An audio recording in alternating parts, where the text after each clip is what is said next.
Are you overwhelmed learning the game, or perhaps struggling to improve?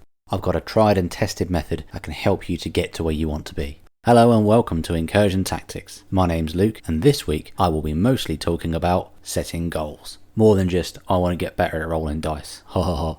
I'm talking about having an actual vision, an idea, a desired state that you want, whether it's just improving a little bit to have more engaging games, or you're trying to go 5-0 at a tournament. Without goals, we can become complacent, distracted even.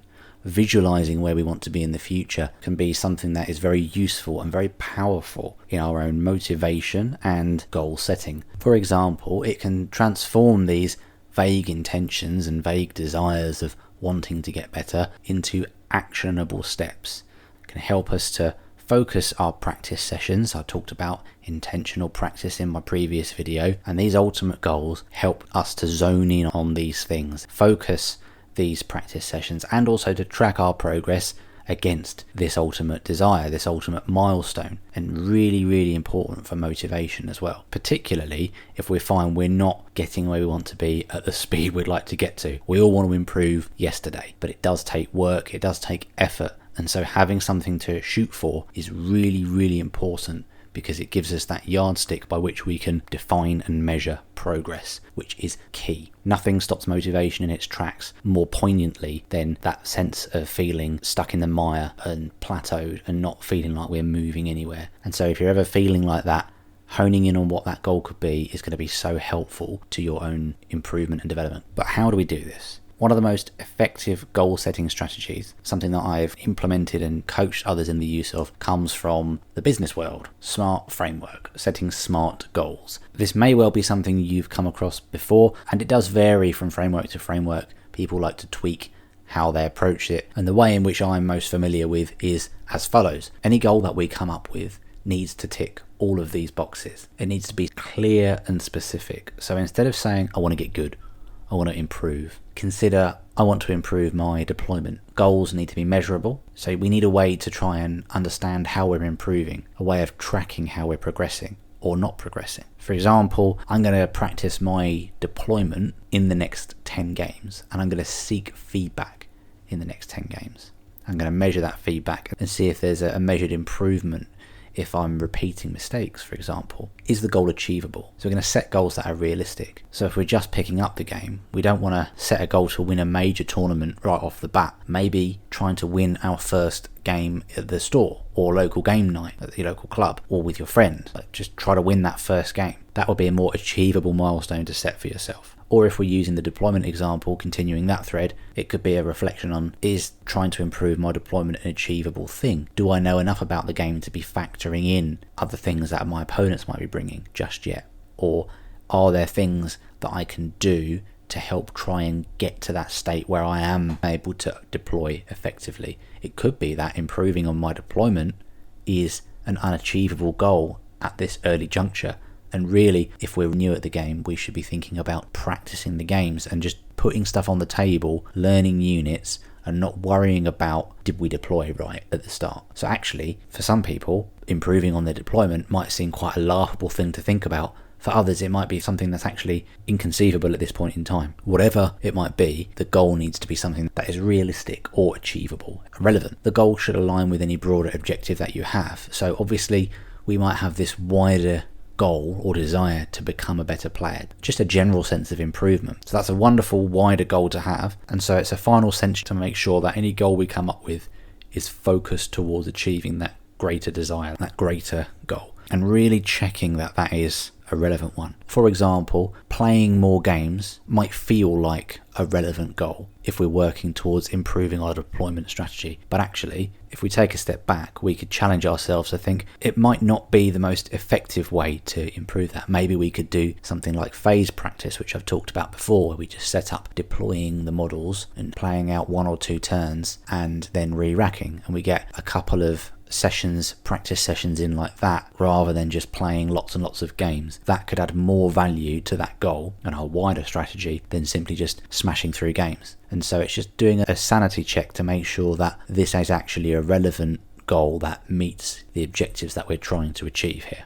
And the last one is time bound. So this is the one that sets accountability. Set yourself a deadline. For example, I'm going to improve my deployment strategy. I'm going to get better at deploying. Next month, I'm going to feel better about how I'm deploying in these games. I'm going to improve at deployment in a month's time. And that kicks us into action and says, right, well, how are we actually going to achieve that in just 30 days? And that can feed directly into the achievable part as well. So making sure that it's achievable within that time that we're setting ourselves. And so all of these, whilst we can look at them in isolation, it is also well worth doing a bit of a final reflection before we lock a goal in. Is this going to be realistic in the time we're setting and relevant in the time we're setting? Do all of these points gel together well to actually create a robust goal? Now, this is just one way of approaching goals, and I found this to be incredibly useful in my professional career. As I mentioned, I coached people on applying SMART successfully in their professional capacity to improve their competency and their career goals, and it's a very useful tool, but it's not the only way to do things. These SMART goals are just a piece of the puzzle. They are an excellent framework by which we can refine the actions that we want to take. We should still be thinking about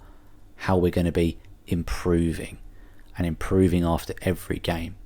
Incremental improvement. Every game we should be trying to get a little bit better, and a big part of how we do that is through the concepts that I've talked about in previous videos about reflection and then adjustments based on those reflections, or taking actions based on those reflections.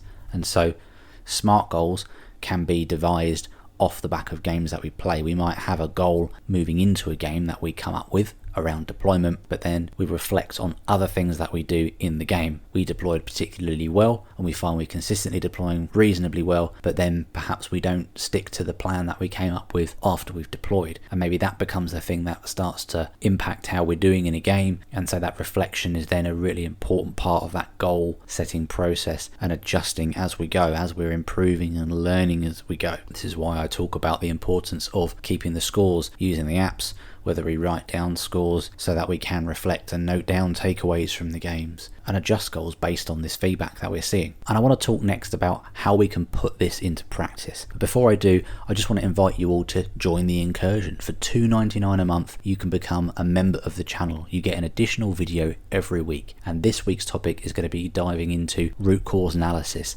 and thinking about how we can get to the bottom of understanding where we're going wrong and implementing that into this goal setting process, doubling down on that introspection, self-reflection and self-analysis to leverage what I'm talking about here in terms of setting goals and improvement. And not only will you get this additional content, but if you become a member, you'll get access to an ever-growing community on Discord. I've teamed up with Epic Flail to offer an amazing community Discord where we talk about 40k, list writing, books, memes, gaming, all sorts of great stuff. So come and get involved and join the Incursion. Putting this into practice with some concrete steps would be to identify areas for our improvement. And this could be identifying something that's gone wrong. It could be something we figure out from just looking at the scores or having some feedback from an opponent after a game. We want to set some SMART goals. So let's say, for example, we didn't score enough on primary. So we're going to set a goal to focus more on the primary in our games of 40k to improve how we're scoring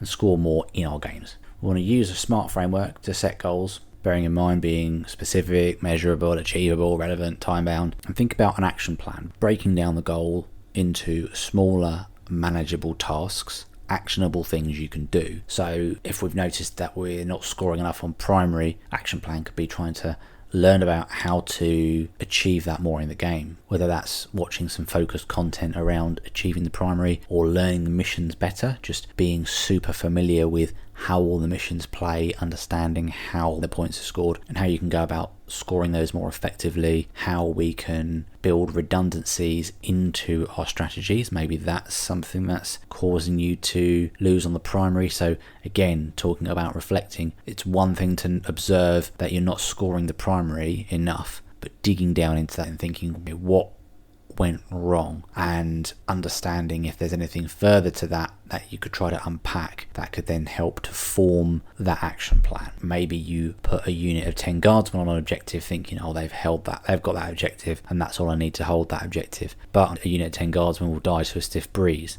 It's not quite enough. Maybe there's some more things we could be focusing on to try and improve that. You can practice different strategies to tick that off in friendly games, get feedback from more experienced players. That could help to form that action plan and that smart goal that you're measuring. And speaking of keeping track, the progress monitoring is a really important part of that.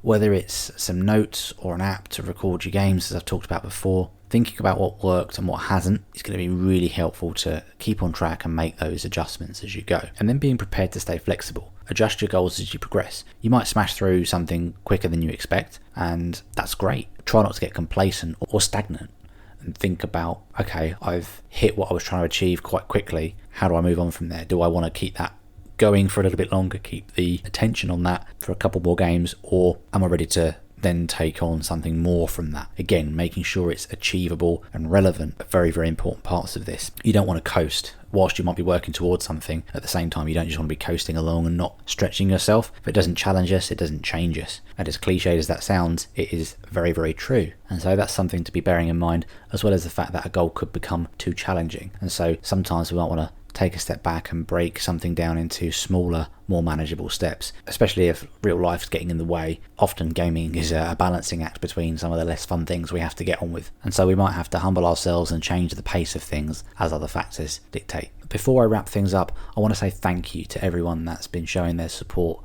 The level of engagement and support, I've got affiliate links as well, and my tiny little mind has been blown by the amount of you that have been supporting through the affiliate links. They're in the video description. If you're thinking about purchasing models, have a look at the affiliate links and consider using those. It's been amazing to see that happening already, and it is one of the many ways that you can show your support from the channel. So I'm very grateful for all of that, and if you haven't done so already, consider subscribing. We hit 2,000 subscribers now, and really blown away, really humbled by that continued support. So thank you to all of you. And even if you're just liking the video, commenting on the video, it's amazing to see that conversation and that community spirit. So let's keep it going. It's amazing to see. Thank you. And as a parting thought, remember, setting and achieving goals is a journey. It's about continuous improvement, learning from each experience, every game. So by setting clear, actionable goals, you'll not only become better at 40k, but you'll also enjoy the game more as you see your skills develop and grow, which is why I made this video, which is all about the journey and the focus on improvement and getting that little bit better every time. And if you haven't seen it yet, it's well worth watching that video, as it goes hand in hand with the concepts that I've just discussed.